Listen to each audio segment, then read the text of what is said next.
السلام علیکم ورحمۃ اللہ وبرکاتہ۔ ناظرین، سورہ بقرہ کا تعارف اور مضامین کے بعد آئیے سورہ بقرہ کی پہلی آیت کریمہ کے بارے میں ترجمہ اور تفسیر جانتے ہیں۔ اعوذ باللہ من الشیطان الرجیم،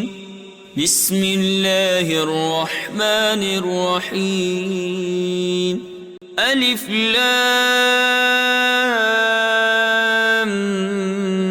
میم، ذالک الکتاب لا ریب فیہ، ھدی للمتقین۔ ترجمہ کنز ایمان، وہ بلند رتبہ کتاب قرآن کوئی شک کی جگہ نہیں، اس میں ہدایت ہے ڈر والوں کو۔ ترجمہ کنز العرفان، الف لام میم، وہ بلند رتبہ کتاب جس میں کسی شک کی گنجائش نہیں، اس میں ڈرنے والوں کے لیے ہدایت ہے۔ الف لام میم، قرآن پاک کی 29 صورتوں کے شروع میں اس طرح کے حروف ہیں، انہیں حروف مقطعات کہتے ہیں۔ ان کے بارے میں سب سے قوی قول یہ ہے کہ یہ حروف اللہ تعالیٰ کے راز ہیں اور متشابہات میں سے ہیں۔ ان کی مراد اللہ تعالیٰ جانتا ہے اور ہم ان کے حق ہونے پر ایمان لاتے ہیں۔ حروف مقطعات کا علم اللہ تعالیٰ کے علاوہ کسی اور کو حاصل ہے یا نہیں؟ یہاں یہ بات یاد رہے کہ اللہ تعالیٰ نے اپنے حبیب صلی اللہ تعالیٰ علیہ وسلم کو بھی حروف مقطعات کا علم عطا فرمایا ہے، جیسا کہ اعلیٰ حضرت امام احمد رضا خان رحمۃ اللہ تعالیٰ علیہ فرماتے ہیں۔ قاضی بیضاوی رحمۃ اللہ تعالیٰ علیہ انوار التنزیل میں صورتوں کے ابتدائیہ یعنی حروف مقطعات کے بارے میں فرماتے ہیں، ایک قول یہ ہے کہ یہ ایک راز ہے جسے اللہ تعالیٰ نے اپنے علم کے ساتھ مخصوص فرمایا ہے۔ تقریباً ایسی ہی روایات خلفائے اربع اور دیگر صحابہ کرام رضی اللہ تعالی عنہم سے بھی منقول ہیں، اور ممکن ہے کہ صحابہ کرام رضی اللہ تعالی عنہم نے یہ مراد لیا ہو کہ یہ حروف اللہ تعالی اور اس کے رسول صلی اللہ تعالی وسلم کے درمیان راز و نیاز ہیں، اور یہ ایسے اسرار و رموز ہیں جنہیں دوسروں کو سمجھانا مقصود نہیں۔ اگر یہ راز حضور اقدس صلی اللہ تعالی علیہ وسلم کو معلوم نہ ہو تو پھر غیر مفید کلام سے خطاب کرنا لازم آئے گا، اور یہ بعید ہے۔ امام خفاجی رحمۃ اللہ تعالی علیہ فرماتے ہیں، انوار التنزیل کے بعض نسخوں میں استعارۃ اللہ بعلمہ اور استعصرہ کی ضمیر رسول اللہ صلی اللہ تعالی وسلم کے لیے ہے اور با مقصور پر داخل ہے، یعنی اللہ تعالیٰ نے حضور اقدس صلی اللہ تعالی علیہ وسلم کو اپنے علم سے خاص کر کے معزز و مکرم فرمایا، یعنی مقطعات کا علم صرف اللہ تعالیٰ اور اس کے رسول صلی اللہ تعالی وسلم کو حاصل ہے۔ اس معنی کو اکثر سلف اور محققین نے پسند فرمایا ہے۔ علامہ محمود آلوسی رحمۃ اللہ تعالی فرماتے ہیں کہ غالب گمان یہ ہے کہ حروف مقطعات مخفی علم اور سربستہ راز ہیں جن کے ادراک سے علماء عاجز ہیں، جیسا کہ حضرت عبداللہ ابن عباس رضی اللہ تعالیٰ عنہما نے فرمایا، اور خیالات اس تک پہنچنے سے قاصر ہیں، اور اسی وجہ سے حضرت ابوبکر صدیق رضی اللہ تعالیٰ عنہ فرمایا، ہر کتاب کے راز ہوتے ہیں اور قرآن مجید کے راز صورتوں کے ابتدا میں آنے والے حروف ہیں۔ اور امام شعبی رحمۃ اللہ تعالی علیہ فرماتے ہیں، یہ حروف اللہ تعالیٰ کے اسرار ہیں تو ان کا کھوج نہ لگاؤ، کیونکہ رسول اللہ صلی اللہ تعالی علیہ وسلم کے بعد ان کی معرفت آپ صلی اللہ تعالی علیہ وسلم کے علوم کے وارث اولیاء کرام کو ہے، انہیں اسی بارگاہ سے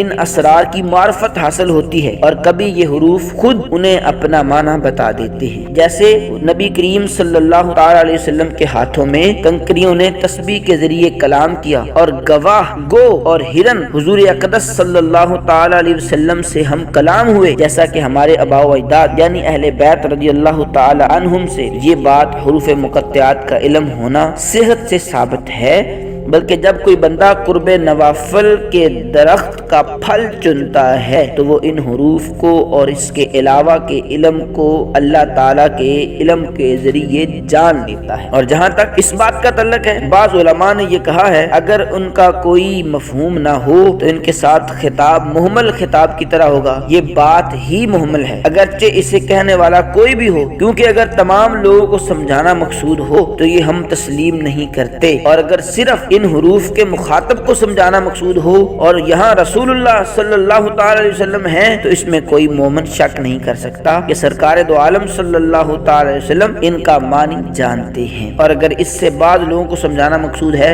ارباب ذوق کو ان کی معرفت حاصل ہے اور وہ الحمدللہ امت محمدیہ میں کثیر ہیں، اور ہم جیسوں کا ان کی مراد نہ جاننا نقصان دہ نہیں، کیونکہ ہم تو ان بہت سے افعال کی حکمت بھی نہیں جانتے جن کے ہم مکلف ہیں، جیسے جمرات کی رمی کرنا، صفا مروہ کے درمیان سعی کرنا، رمل اصابع وغیرہ، اور ان جیسے احکام میں اطاعت کرنا سر تسلیم خم کرنے کی انتہا پر دلالت کرتا ہے۔ لا ریب، کوئی شک نہیں۔ آیت کے اس حصے میں قرآن مجید کا ایک وصف بیان کیا گیا ہے کہ ایسی بلند شان اور عظمت شرف والی کتاب ہے جس میں کسی طرح کے شک و شبہ کی کوئی گنجائش نہیں، کیونکہ شک اس چیز میں ہوتا ہے جس کی حقانیت پر کوئی دلیل نہ ہو، جبکہ قرآن پاک اپنی حقانیت کی ایسی واضح اور مضبوط دلیلیں رکھتا ہے جو ہر صاحب انصاف اور عقل مند کو اس بات کا یقین کرنے پر مجبور کر دیتی ہیں کہ یہ کتاب حق ہے اور اللہ تعالیٰ کی طرف سے نازل ہوئی ہے۔ تو جیسے کسی اندھے کے انکار سے سورج کا وجود مشکوک نہیں ہوتا، ایسے ہی کسی بے عقل مخالف کے شک اور انکار کرنے سے یہ کتاب مشکوک نہیں ہوتی۔ ہدی للمتقین، ڈرنے والوں کے لیے ہدایت ہے۔ آیت کے اس حصے میں قرآن مجید کا ایک اور وصف بیان کیا گیا ہے کہ یہ کتاب ان تمام لوگوں کے حق کی طرف ہدایت دیتی ہے جو اللہ تعالیٰ سے ڈرتے ہیں، اور جو لوگ نہیں ڈرتے انہیں قرآن پاک سے ہدایت حاصل نہیں ہوتی۔ یاد رہے کہ قرآن پاک کی ہدایت اور رہنمائی اگرچہ مومن اور کافر ہر شخص کے لیے عام ہے، جیسا کہ سورہ بقرہ کی آیت نمبر 185 میں اللہ تعالیٰ نے ارشاد فرمایا ہدی للناس، یعنی قرآن مجید تمام لوگوں کے لیے ہدایت ہے، لیکن چونکہ قرآن مجید سے حقیقی نفع صرف متقی لوگ حاصل کرتے ہیں، اس لیے یہاں ہدی للمتقین یعنی متقین کے لیے ہدایت ہے فرمایا۔ تقوی کا معنی، تقوی کا معنی ہے نفس کو خوف کی چیز سے بچانا، اور شریعت کی اصطلاح میں تقوی کا معنی یہ ہے کہ نفس کو ہر اس کام سے بچانا جسے کرنے یا نہ کرنے سے کوئی شخص عذاب کا مستحق ہو، جیسے کفر و شرک، کبیرہ گناہوں، بے حیائی کے کاموں سے اپنے آپ کو بچانا، حرام چیزوں کو چھوڑ دینا اور فرائض کو ادا کرنا وغیرہ۔ اور بزرگان دین نے یوں بھی فرمایا ہے کہ تقوی یہ ہے کہ تیرا خدا تجھے وہاں نہ پائے جہاں اس نے منع فرمایا ہے۔ تقوی کے فضائل قرآن مجید اور احادیث میں تقوی حاصل کرنے اور متقی بننے کی ترغیب اور فضائل بکثرت بیان کیے گئے ہیں، چنانچہ اللہ تعالیٰ ارشاد فرماتا ہے یا ایھا الذین آمنوا اتقوا اللہ حق تقاتہ ولا تموتن الا وانتم مسلمون۔ ترجمہ کنز العرفان۔ اے ایمان والو، اللہ سے ڈرو جیسا اس سے ڈرنے کا حق ہے، اور ضرور تمہیں موت صرف اسلام کی حالت میں آئے۔ اور ایک جگہ ارشاد فرمایا یا ایھا الذین آمنوا اتقوا اللہ وقولوا قولا سدیدا یصلح لکم اعمالکم ویغفر لکم ذنوبکم ومن یطع اللہ ورسولہ فقد فاز فوزا عظیما۔ ترجمہ کنز العرفان۔ اے ایمان والو، اللہ سے ڈرو اور سیدھی بات کہا کرو، اللہ تمہارے اعمال تمہارے لیے سوار دے گا اور تمہارے گناہ بخش دے گا، اور جو اللہ اور اس کے رسول کی فرما برداری کرے اس نے بڑی کامیابی پائی۔ حضرت عطیہ سعدی رضی اللہ تعالی عنہ سے روایت ہے کہ رسول کریم صلی اللہ تعالی علیہ وسلم نے ارشاد فرمایا کوئی بندہ اس وقت تک متقین میں شمار نہیں ہوگا جب تک کہ وہ نقصان نہ دینے والی چیز کو کسی دوسری نقصان والی چیز کے ڈر سے نہ چھوڑ دے، یعنی کسی جائز چیز کے ارتکاب سے ممنوع چیز تک نہ پہنچ جائے۔ حضرت ابو سعید رضی اللہ تعالیٰ عنہ سے روایت ہے نبی کریم صلی اللہ تعالیٰ علیہ وسلم نے ارشاد فرمایا تمہارا رب عز و جل ایک ہے، تمہارا باپ ایک ہے، اور کسی عربی کو عجمی پر فضیلت نہیں ہے، نہ عجمی کو عربی پر فضیلت ہے، نہ گورے کو کالے پر فضیلت ہے، نہ کالے کو گورے پر فضیلت ہے، مگر صرف تقوی سے۔ حضرت انس رضی اللہ تعالیٰ عنہ سے روایت ہے کہ حضور پر نور صلی اللہ تعالیٰ علیہ وسلم نے ارشاد فرمایا تمہارا رب عز و جل ارشاد فرماتا ہے اس بات کا مستحق میں ہی ہوں کہ مجھ سے ڈرا جائے، اور جو مجھ سے ڈرے گا تو میری شان یہ ہے کہ میں اسے بخش دوں گا۔ تقوی کے مراتب۔